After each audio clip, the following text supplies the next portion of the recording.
The sun had already slipped behind the horizon, leaving the sky painted in deep crimson and violet. The last rays of light touched the clouds above the quiet town of Darrowell, turning them into a burning canvas that slowly faded into dusk.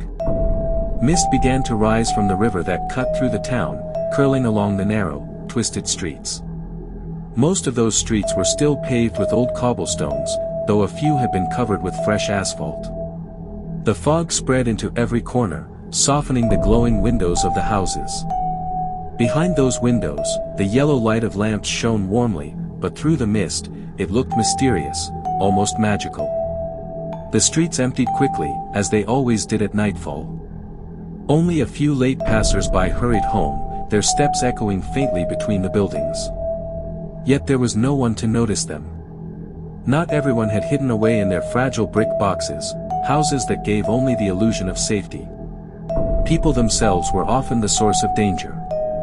But such thoughts mattered little to the two figures walking together that night. The couple carried a bottle of wine in a crumpled paper bag. It was already open, but almost full. More importantly, they carried with them a natural thirst, not only for the drink but also for each other, and for the simple adventure of wandering through foggy streets at night. They left the dim light of the houses behind and climbed onto a small arched bridge. The bridge stretched across the slow river, its metal railings covered with the green patina of age. The ironwork, forged long ago by unknown craftsmen, was a masterpiece in itself, elegant and lacy, like embroidery in steel.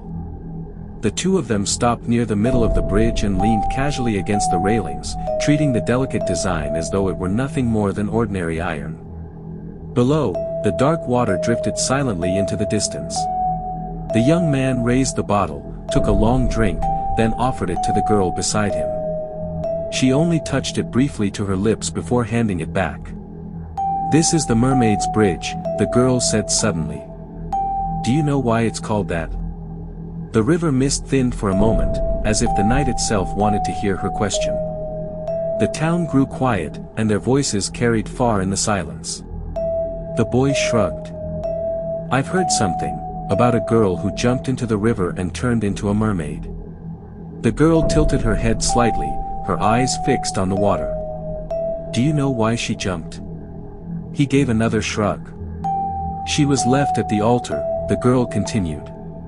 "Her fiancé never came to the wedding.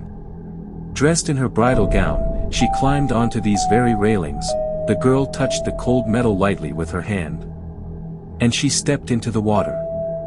They both gazed into the river, as though hoping to see the bride's pale dress drifting beneath the surface. "But she didn't drown," the girl whispered, though she didn't know how to swim. "She changed. She became a mermaid. And that's why the tales of mermaids look like embroidery, because they're woven from the lace of her wedding dress." The boy raised an eyebrow. "Is that true?"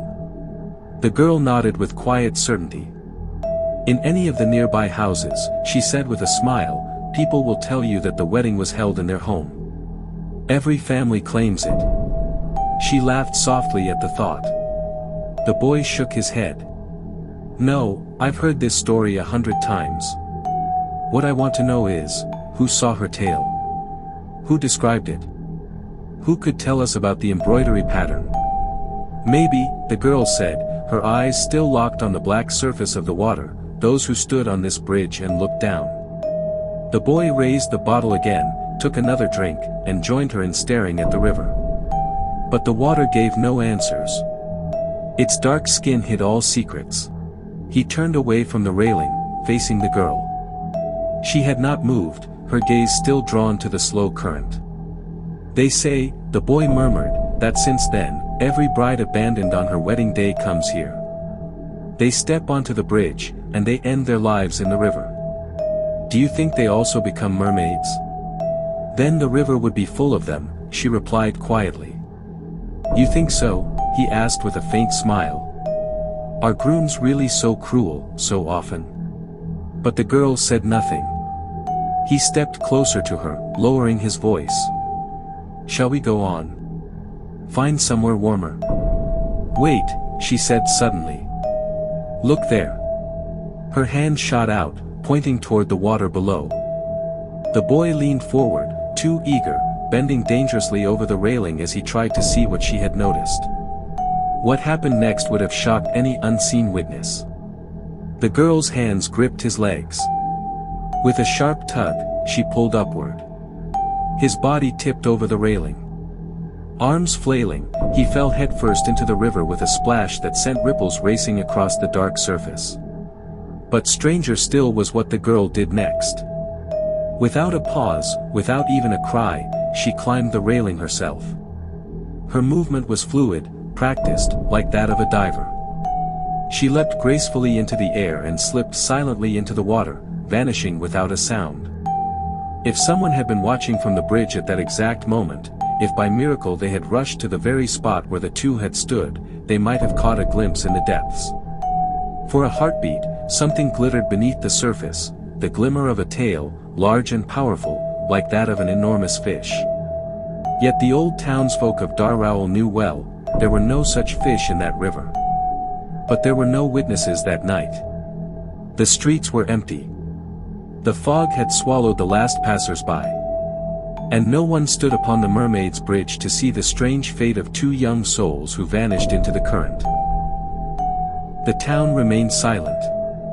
The river flowed on.